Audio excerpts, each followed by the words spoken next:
Bienvenidos al octavo Festival Internacional Arte Ahora, Versos Solidarios con las Personalidades de Paz y Justicia. En esta sección vamos a ver otros artistas, poetas. Vamos a comenzar con Hilda Mireya Betancourt de Uruguay, quien nos quiere compartir algo. Buenas noches, es un gusto estar acá para compartir con ustedes mi primer libro personal, se los muestro. Se llama Recuerdos de la Infancia, y en varias oportunidades he participado en antologías, pero es la primera vez que realizo un libro que es todo con trabajos míos, con escritos míos. O sea, como les dije, se llama Recuerdos de mi Infancia, y cuenta, son relatos breves, cortos, sobre mi vida transcurrida en el campo. Mi niñez, mi juventud transcurrió en el campo. Después de recibida de maestra también seguí trabajando en el campo, y me gusta mucho ese medio. Es el medio que más me gusta para vivir. Así que desde niña me gustó escribir, y siempre escribí, algo me acordaba de alguna cosa y escribía, y ahora con el encierro de la pandemia, digo, bueno, voy a hacer un libro donde reúna esos, o algunos, por lo menos algunos de esos relatos, y salió este libro que bueno, pretende llegar a las nuevas generaciones con un recuerdo, una imagen de cómo era la vida antes en el campo, que por cierto ha ido cambiando mucho. Les leo lo que escribí acá para darles una idea de qué se trata el libro. El recuerdo de hechos vividos puede ser fiel o estar mezclado con lo creado por la imaginación. Esos hechos quedan grabados en el inconsciente y reviven ante el estímulo de un perfume, una imagen, un sonido, una conversación o una lectura. Es así que han sido creados estos relatos breves que muestran cómo era la vida en el campo en las décadas del 50-60, narrados en forma sencilla, llena de sentimientos y con un lenguaje entendible para cualquier lector. El libro podrá ser recorrido de principio a fin para conocer una historia de vida, o bien ser disfrutado abriendo cualquiera de sus páginas, encontrándose allí con la sorpresa de lo ignorado o de lo también vivido, pero con otros matices. Al hacerlo, se podrá conocer cómo vivían nuestros niños en otros tiempos, cuando no existían las restricciones ni los avances tecnológicos actuales, pero sobre todo, comprender que se puede ser feliz con muy poco. Esa es la finalidad, justamente, de hacer entender que no es necesario tener un montón de juguetes caros, que se puede vivir en torno a la naturaleza, está la felicidad. Y también otra finalidad que me planteé con el libro es estimular la lectura y la escritura. Para empezar, la primera página dice así: toma un libro y ponte a leer. Mi niñez y juventud transcurrieron en el campo, localidad Sauce de Rocha, Uruguay, donde mis padres habían construido su casa. Tengo hermosos recuerdos de esa etapa de mi vida, cuando todo era alegría y diversión, sin las preocupaciones que aparecen al tener el propio hogar, con la llegada de los hijos y el trabajo que hay que enfrentar para subsistir. En ese entonces la vida en el campo era totalmente placentera. Siempre había algo para entretenerse, ya fuera con juguetes que yo misma construía, ayudando en las tareas de la quinta o de la casa, o bien jugando con los animales, gatos, perros, corderitos. No obstante, a veces llegaba el aburrimiento. En los días largos de invierno, cuando por la lluvia y el frío no se podía ir afuera a jugar o en vacaciones, que no había tareas escolares para cumplir. Era entonces cuando mi padre sabiamente recitaba con energía: cuando estés desocupado, sin saber lo que has de hacer, toma un libro y ponte a leer y verás el resultado. Por cierto que este consejo de mi padre me dio resultado, porque él era amante de la lectura y me inculcó ese amor también por la lectura y por la escritura, y de ahí nace esta pasión por escribir. Me gusta mucho escribir en prosa, también hago algo de poesía. Bueno, y les leo algunos de los títulos que tiene el libro. El primero se llama Toma un libro y ponte a leer. Pues Tareas, que narra un poco las tareas que se hacían en el campo. Cortando el césped, cuento ahí cómo nos divertíamos cortando el césped del jardín. El arroyo, cuenta cómo íbamos cuando íbamos a bañarnos al arroyo. El cerco de transparentes. La plancha a carbón, cosa que ya creo que muy pocos conocen. La cocina a leña, también otro elemento muy común en la campaña y que nos daba mucho, nos permitía hacer la comida con otro sabor, de otra forma. Después hay otro cuento, otro relato que se llama Primero de Año, que narra un paseo a La Paloma, a la playa. Las tortas fritas, una comida muy común en los días de lluvia. Los nidos, una tragedia. La gata chica, la camioneta. Luz, ahí en ese cuento cómo fue evolucionando desde alumbrarnos cuando yo era muy pequeña con candil y con velas, hasta llegar a la instalación del molino de viento, que nos permitía cargar baterías para poder escuchar la radio y tener luz en los distintos ambientes. Hay otro que se dice Días de lluvia. Mesas de truco, que cuentan, porque había almacén, en mi casa había almacén, y en las noches se reunían los parroquianos a jugar al truco. Entonces ahí cuento cómo era eso. Las pencas, otra actividad muy común en el campo. Las carreras de caballos. Las hogueras, una actividad que se ha dejado, creo, casi que totalmente. Ya se hace el 23 de junio, a la noche del 23 para el 24, que es San Juan, se hacen hogueras con distintos materiales que hay para quemar, y ahí tengo un cuento sobre las hogueras. Los caramelos suizos, que cuentan, ahí cuento una picardía, que en el almacén me comía los caramelos de chocolate que me gustaban mucho, y cuando mi padre me iba a vender, había una señora que quería caramelos de chocolate, y por más que él buscaba no los encontraba, entonces yo tuve que salir corriendo porque venía un rezongo muy grande.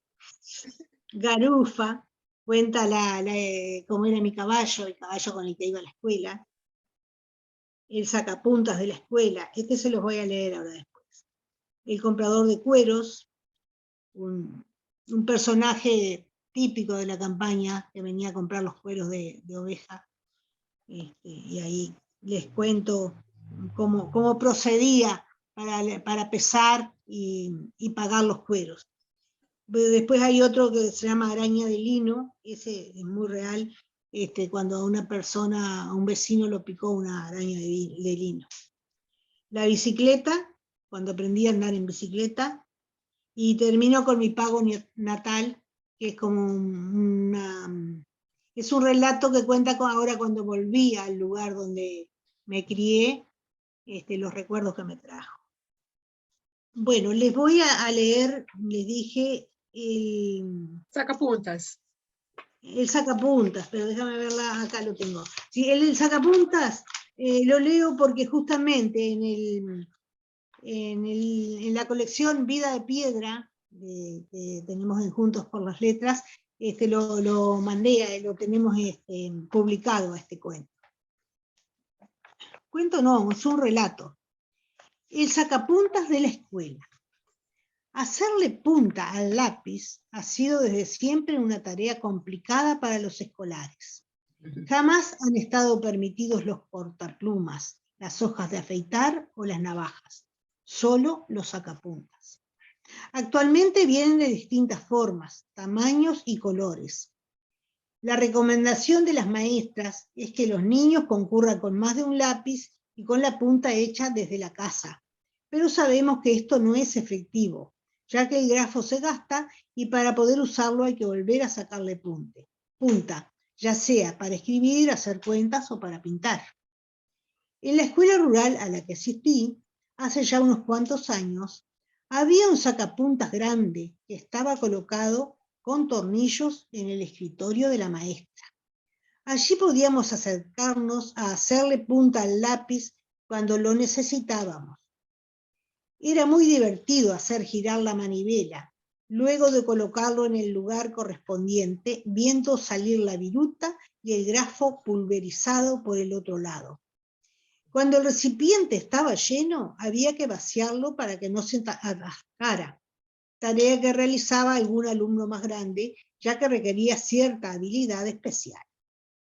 A veces la cola frente al sacapuntas era interminable. Todos aprovechábamos ese momento para distraernos un poco y alejarnos de la tarea escolar. Cuando la maestra se daba cuenta, ordenaba volver a nuestros asientos y concurrir de a uno por vez. Se terminaba así la diversión. Hacía pocos días que me habían regalado un hermoso lápiz de escribir adornado con macaquitos. Mamá me dijo que no lo llevara a la escuela porque me iba a quedar sin él. Tanto insistí que finalmente me autorizó. Era un lápiz muy lindo, pero tenía una mina muy pobre.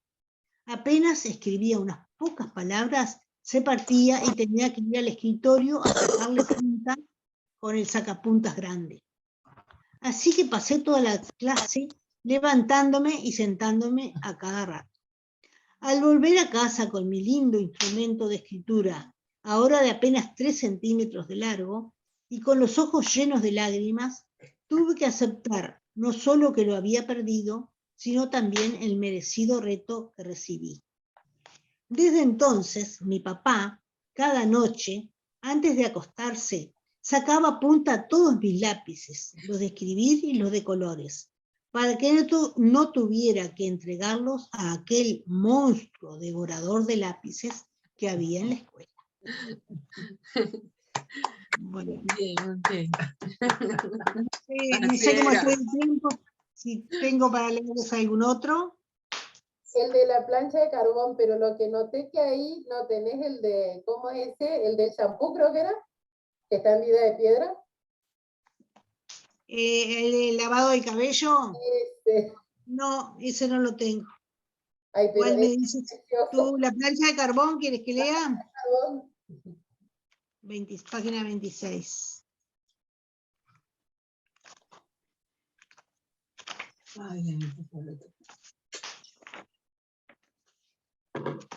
Bueno, acá. El libro está adornado también, no sé si les dije, con ilustraciones hechas por mí misma. Cada relato tiene un dibujito relativo. Acá está la plancha de carbón. Ah, sí.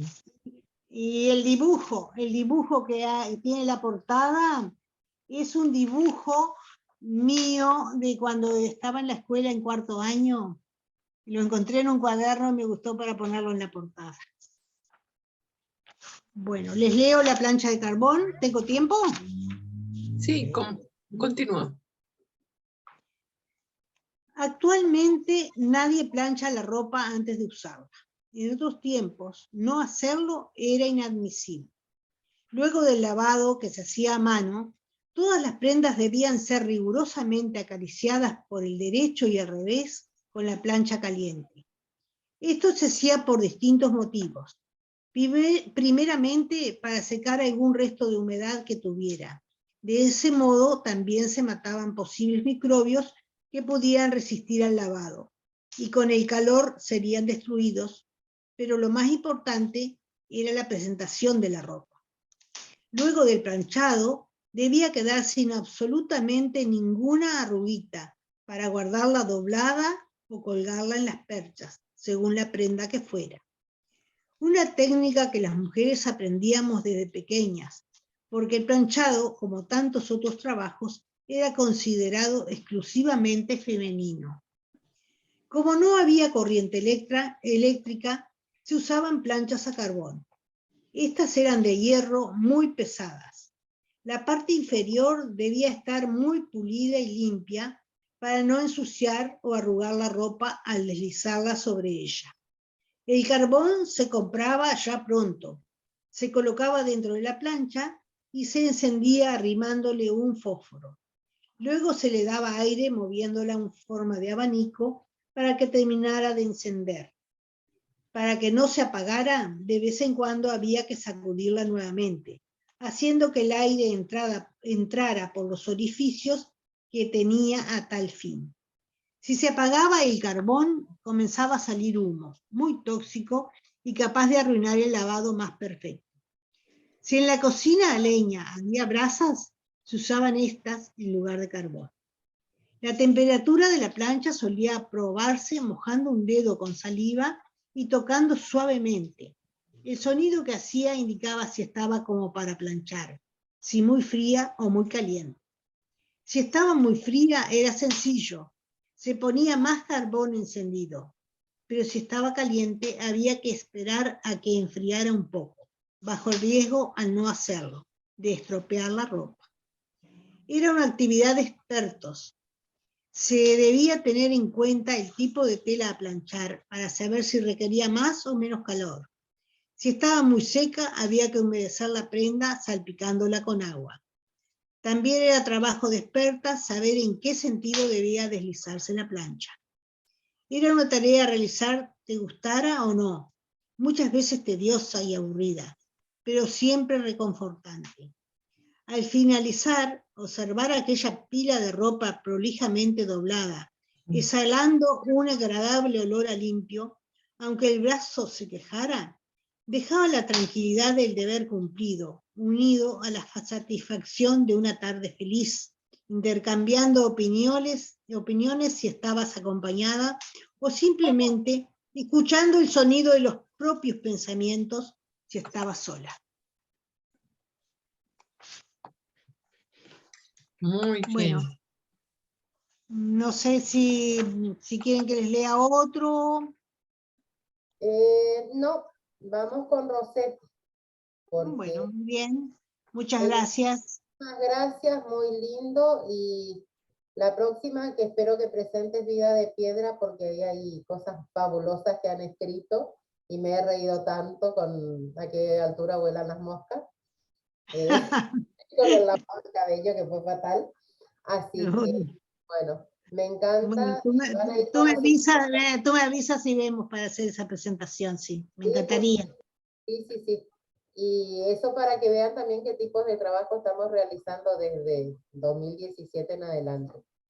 Bueno, Graciela Rossetti, te damos paso. Muchas gracias, Mireya. Bueno, me alegro de haberla escuchado a Mireya. Yo tengo su libro y lo leí, y a pesar de ser una de Uruguay y otra de Argentina, en mi niñez yo vi todas esas cosas que ella cuenta porque mi abuela planchaba con la plancha de carbón y muchas cosas más. Hoy me escuchan, ¿no? ¿Se escucha? Escuchamos, sí. Bueno, yo quiero agradecer especialmente por poder participar de este hermoso Festival Internacional, 8º, Arte Ahora, y les voy a presentar mi poemario, bueno, primero tengo que hacer agradecimientos, porque mi poemario tiene 3 agradecimientos. El primero, no sé si se ve, ¿se ve? Porque yo no lo veo. Más atrás tenés que llevarlo, un poquito más atrás. para que lo A veamos. ver, espérate que voy a agrandarla porque tengo chiquita la pantalla. Ahí está. Bueno, el primero es la tapa que me la hizo una pintora de Uruguay, Elena Regui, y que es agua, montañas, y como si hubiera dos personas allá arriba abrazadas. Es un hermoso regalo. El segundo regalo fue el prólogo, que me lo hizo el poeta de San Salvador, Santiago Vázquez, y me puso cosas muy elogiosas que no me las merezco. Les voy a leer un pedacito nada más, el final. Dice: vaya en esta oportunidad nuestro reconocimiento a este nuevo esfuerzo en el mundo de las letras que estimulan a ver por la ventana de la vida una puesta de sol, un arco iris en su máxima diversidad, el frescor de la vida en el torrente hermoso del viento. Nos invita a reconocer que somos hermanos y que estamos llamados por vocación al servicio y a la entrega por los demás. Dice Graciela en un poema: en paz transito por la noche con los pies descalzos. Es aquí cuando nos llama la reflexión y al clamor de no huir de los problemas del mundo, al contrario, llenos de coraje y convicción, enfrentarlos y ofrecer lo más noble de nuestra existencia. No hay nada más hermoso que realizarse en la felicidad de los demás. Y el otro regalito son los grabados que tiene cada poema, que me los hizo mi sobrina, que es ilustradora, Sara Sinopoli. Me hizo un grabado para cada poema. Bueno, voy a empezar a leer un poema. Les voy a leer primero el poema con que da origen al nombre. Hola, Teresa. El poema que da origen al poemario, que se llama Como el agua. A veces me pregunto, frente a las guerras, al ver los niños abandonados, el hambre, la opulencia de unos y la pobreza de otros. A veces me pregunto, ¿quiénes somos? Cuarentena y pandemia se han aliado en este grito que ilumina la compleja combinación de luces y sombras. Oigo los cantos de los pájaros, el viento entre los árboles y el murmullo del agua que enseña y purifica, y pienso: así somos, como el agua. Hecha nube, volamos hacia alturas del pensamiento. Como el agua transparente en el arroyo, turbia en el río, vamos de la inocencia a la culpa, al error, a la debilidad. Hecha nieve en las alturas, convertida en la dura frialdad de los cielos, nos llenamos de orgullo y soberbia cuanto más ascendemos. Cálidos y tiernos en el amor como el agua, rescatada por el sol en los charcos, que la devuelve al cielo hecha nube. ¿Quiénes somos? Esta creación imperfecta en este extraño mundo, seres anónimos de la historia, combatiendo el dolor, anónimos buscadores de infinito. Solo nos queda aceptar nuestra humanidad y seguir peregrinando en busca de paz por este largo camino de encuentros y desencuentros. Ojalá nuestra vida tenga la frescura del agua, el aroma de una flor, la suavidad de un verso.